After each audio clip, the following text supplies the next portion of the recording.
So today we are going to take up the MOSFET characteristics. So this is the experiment to conduct to plot the transfer characteristics and output characteristics of the MOSFET. This is a circuit diagram. As you can see that to plot the transfer characteristics and the output characteristics, we need to drive a current through the load that is in this case the resistance RA and the power source is V1, and we are going to drive the current to this load through this switch. The switch in this case is the MOSFET, and there is a voltmeter to measure the voltage across the MOSFET. There is a voltmeter to measure the voltage between the gate to source, and also you can see that there is a voltage source to source the voltage between gate and source, and an ammeter to measure the drive current. So basically, you are driving the current through this resistance from the main power source V1, and V2 is the power source to feed the gate to source voltage. And let us see the procedure for conducting the transfer characteristics. Transfer characteristics is also called transconductance characteristics. First, we need to make these connections as shown in the previous diagram. And initially, we need to keep V1 and V2 to a minimum. Let us say we will keep the V1, that is the drain to source voltage supply, equal to 10 volts. And that means this particular voltage we are going to keep the voltage equal to 10 volts, and we are going to vary the voltage V2, that is between gate to source. Slowly we are going to vary and note down the drain current for each of the gate to source voltage.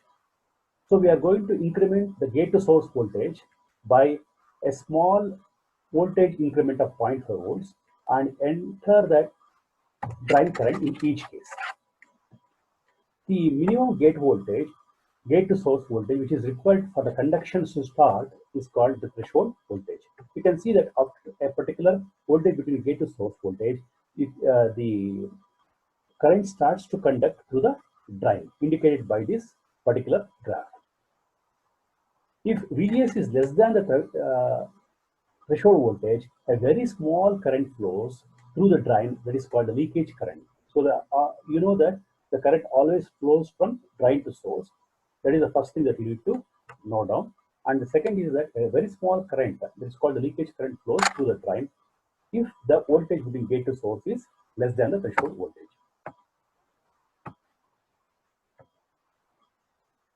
And we need to repeat the same experiment for a different value of VDS, and we need to tabulate the drain current versus the gate to source voltage.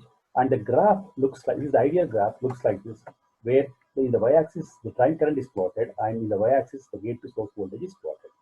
As you can see that for a higher drain to source supply voltage, the conduction starts at an earlier gate to source threshold voltage, which can be seen from the graph.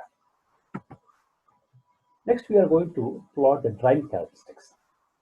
For this particular experiment, we need to keep the gate to source voltage fixed equal to 3.5 volts, and we need to slowly vary V1, that is the supply voltage, and note down the drain to source voltage. And each time the supply voltage is varied, we need to note down both the voltage across the switch, that is VDS, as well as the current through the switch, that is I drain. We need to plot the drain current versus the drain to source voltage. You can see that as the supply voltage is varied, there is a very much marginal increase in the voltage across the drain to source, indicated by this linear line. So the voltage across the switch will vary to a very much minimal value for a drastic increase in current depending upon supply voltage. And it is also observed that for a different value of gate to source voltage, the current shifts from one value to the other. So this is a turning point where the current through the drain remains at the same value irrespective of change in the supply voltage, whereas the voltage across the drain to source increases drastically, indicated by this particular graph.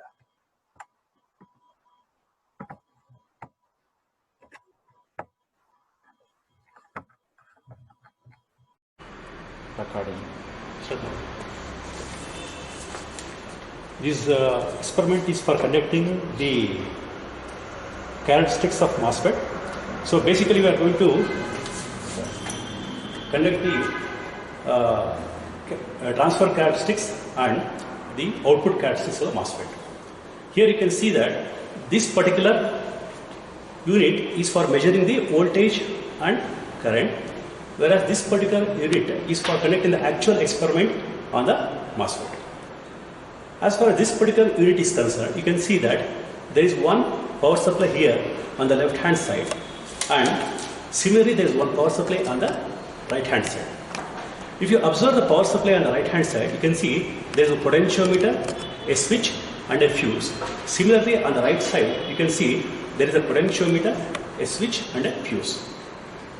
This particular power supply is used for driving current through this particular load. Here you can see there is a load here, resistive load. We are driving the current through that load through the switch, that is a MOSFET. But at present the MOSFET is in off state, and as far as this particular source is concerned, this one is used for driving the gate to source voltage. So the gate to source is driven by this MOSFET, whereas the load is driven by this particular source. And as far as this particular unit, which is used for measuring, basically the top voltmeter is used for measuring the voltage across the MOSFET. So here you can see that there is two terminals that have come, which is measuring the voltage across the MOSFET. So here you can see the drain is there, drain terminal, and here you can see the source terminal. So we are connecting the voltmeter across the MOSFET. Similarly, we are connecting one more voltmeter across the gate to source. So the one that is shown on the bottom, this particular thing is called the voltmeter to measure the voltage across the gate to source, whereas this one is used to measure the voltage across the MOSFET, that is drain to source. And here you can see as I told you, the power supply is driving the current through this particular load, and we want to measure how much current the load consumes. So this particular ammeter shows the current through the load. This is a setup, and initially we need to conduct the transfer characteristics, and later we are going to conduct the output characteristics. So here what we will do, initially I will switch on the power supply to the load by switching on this particular toggle switch. So you can see that the voltmeter is showing 2.4, but at present the MOSFET is in off condition, so the voltage across the MOSFET is also the same as the supply voltage. So this particular voltmeter is showing the supply voltage. So now what I will do, I will increase the supply voltage. You can see that there is an increase in the voltmeter reading, and initially I will adjust this potentiometer in such a way that the voltage is equal to around 12 points. Now you can observe that the switch is in off state, means I have not given any voltage to the gate and source of the MOSFET. Now what I will do, with this potentiometer in off, that means in minimum condition, I am going to switch on this toggle switch, and I am going to slowly vary the voltage across the gate to source. Here you can see the voltmeter is showing 1.43 across the gate to source. Now I am increasing the voltage across the gate to source. You can observe now it is 1.82. At the same time you can observe that the voltage is coming down across the MOSFET. So slowly I am increasing the voltage between gate to source. You can observe three things. One is the voltage is falling, the gate to source voltage is increasing, the other is the current through the MOSFET, that is the load is increasing. If I go on increasing, I have reached a voltage called 3.75, which is supposed to be the cutoff voltage for this particular MOSFET. It is also given in the data sheet if we search the data sheet of this particular MOSFET. Now I will further continue the gate to source voltage, and you can observe that the voltage across the MOSFET has come 0.2, and if I further increase, you can see that it has come to 0.1. From now onwards, there will not be any change in the voltage across the MOSFET. Only thing is there will be a drastic change in the current to the MOSFET. So, observe here, I am changing the voltage. There is a change in the voltage across gate to source, and there is a sharp rise of current to the MOSFET, whereas the voltage across the MOSFET is remaining same. So, the plot of the current through the MOSFET versus the gate to source voltage, we need to draw. That is what is called transfer characteristics. So we need to tabulate these two readings for drawing the transfer characteristics. Now we will take up the output characteristics. The next one is the output characteristics.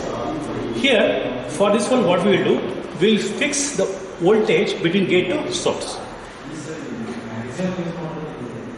You can observe, I have kept the voltage across the gate to source as around 3.5 is the cutoff voltage, but I am trying to adjust the voltage to around 3.9. Now, you can see that I will remove the gate pulse here. So, now the MOSFET is in off condition, so indicated by the voltage across the MOSFET is equal to 12, means the supply voltage is 12 volts. Now I will give the gate pulse and observe the current through the MOSFET, it is 158 amps. Now I will slowly increase the supply voltage, keeping the gate voltage constant. You can see that there is an increase of current, and here you can see that the ammeter is showing the constant current, which means that after a particular value of the supply voltage, you can see the voltage across the MOSFET is growing, whereas the current has reached a saturation level, means it has become constant. Only thing, there is a change in voltage as I am increasing the supply voltage, which can be observed as I vary the potentiometer. You can see that there is a change in the voltage across the MOSFET as I change. So the plot of the collector current versus the drain current versus the voltage across the drain to source is what is called the output characteristics. So we need to tabulate the voltmeter reading across the MOSFET and the current to the MOSFET. So this is the output characteristics of the MOSFET. After conducting the experiment on the MOSFET, we have to tabulate whatever the readings that we have tabulated. We are watching on the screen. We can see that we have conducted the experiment for drain to source voltage of 10 volts and drain to source voltage of 10.5 volts. And this is the transfer characteristics where we have plotted the drain current versus the gate to source voltage. You can see that as the gate to source voltage is varied from 1.5 to 7 volts, you can see there is a drastic increase of drain current from 0 to 98.3. Similarly, for a drain to source voltage of 10.5 volts, the experiment is repeated, and again the gate to source voltage is varied from 1.5 to 7, and you can see that similarly the current increases from 0.1 to 11 amps. Initially, the current will be very low, which is equal to the leakage current, and then there is a sharp increase in the drain current, indicate from this point onwards. Similarly, for a drain to source voltage of 10 volts, you can see initially the current will be very low, equal to the leakage current. Afterwards, slowly the current starts increasing after the threshold voltage, and the current continues to increase with an increase in the gate to source voltage. And thus we can tabulate and plot the graph of the drain current versus gate to source voltage. And we need to get the expected graphs according to the previously discussed ideal graphs. Next is the drain characteristics. After conducting the experiment, we have got the drain current versus the drain to source voltage for a fixed input voltage, that is fixed gate to source voltage. Initially, the gate to source voltage is kept at 3.5, and one set of readings have been taken, and then the gate to source voltage is increased to 4 volts, and other set of readings have been taken. You can see that where the gate to source voltage is lower, the current saturates at a lower value of current, where the gate to source voltage is higher, you can see that the current saturates at a higher value. So the current saturation either higher or lower purely depends upon how much voltage you have given to the gate. You can see that initially when the drive to source voltage is low, the current will also be lower. And as you increase the drive to source voltage, that means as you increase the supply voltage, the voltage across the switch also increases very much marginally. So uh, according to the current also increases linearly. So the switch behaves in a resistance manner. So the MOSFET can be modeled as a resistance. Whereas once it crosses the saturation limit, you can see that the current remains constant irrespective of change in the supply voltage, and the voltage across the MOSFET will start increasing according to the supply voltage. So we can plot a graph with the y-axis on with the drive current on the y-axis and the drive to source voltage on the x-axis, and the characteristics that we will get is called the driving characteristics.